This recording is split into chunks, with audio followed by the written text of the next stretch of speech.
Slogan चल रहा है। हमारे यहाँ एक लाइन बड़ी मशहूर हो गई है, मोदी आ गए तो मोदी छा गए। तो ये लाइन बहुत मशहूर हो रही है। इसके अलावा इस लाइन को बोलने का मकसद ये भी है कि सीओपी 28 जो है वो लीड भी प्राइम मिनिस्टर मोदी ही करने वाले हैं। तीसरा टेन्योर भी कहते हैं कि प्राइम मिनिस्टर मोदी का आने वाला है और विन भी कर रही है बहुत से इलाकों में। क्या कहती हैं आप?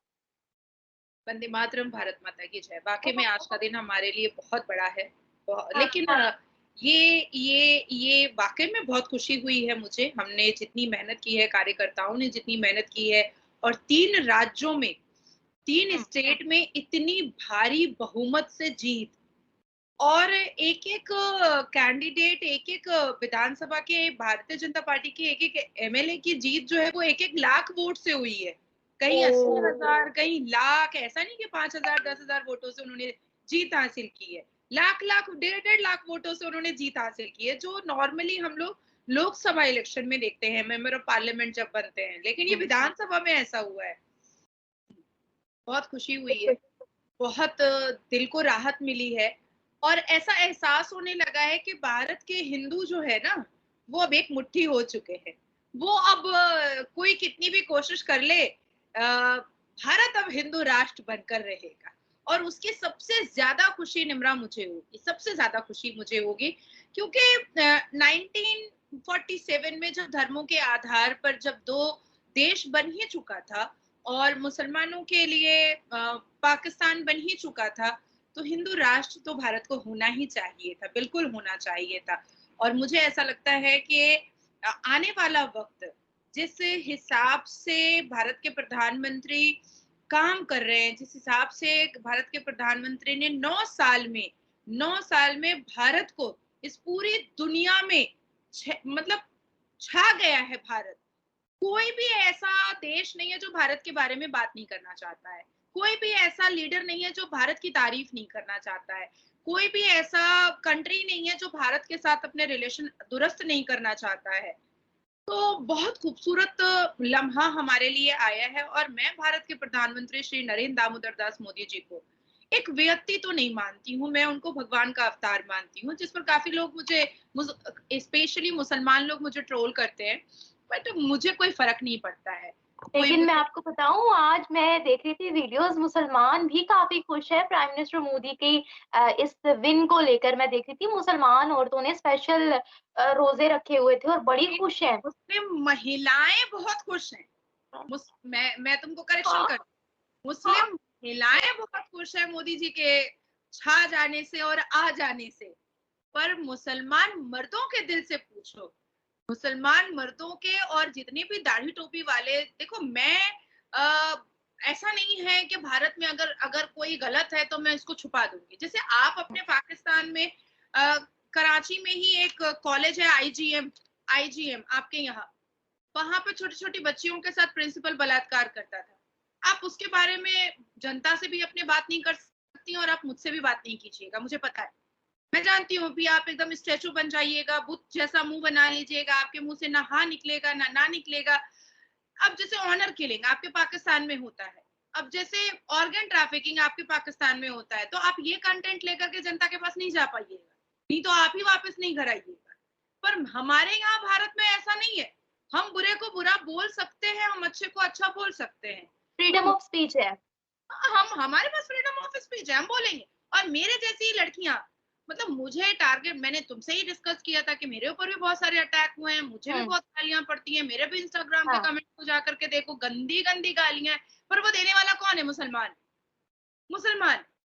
तो मुसलमान मर्द को ना पहले कभी मोदी जी पसंद थे और ना कभी होने वाले हैं, क्योंकि वो नारी शक्ति के बारे में बात करते हैं, वो नारी वंदन अभिनंदन के बारे में बात करते हैं। इसलिए मुसलमान मर्द खुश नहीं होते, मुसलमान औरतें भारत की बहुत खुश है। लेकिन मैंने बहुत से मुसलमान मर्दों से भी बात की है जो बीजेपी में रहकर काम करते हैं। कश्मीर से जिनका ताल्लुक है, जावेद कुरैशी बीजेपी उनका नाम है। वो जी, बहुत बड़े सपोर्टर हैं।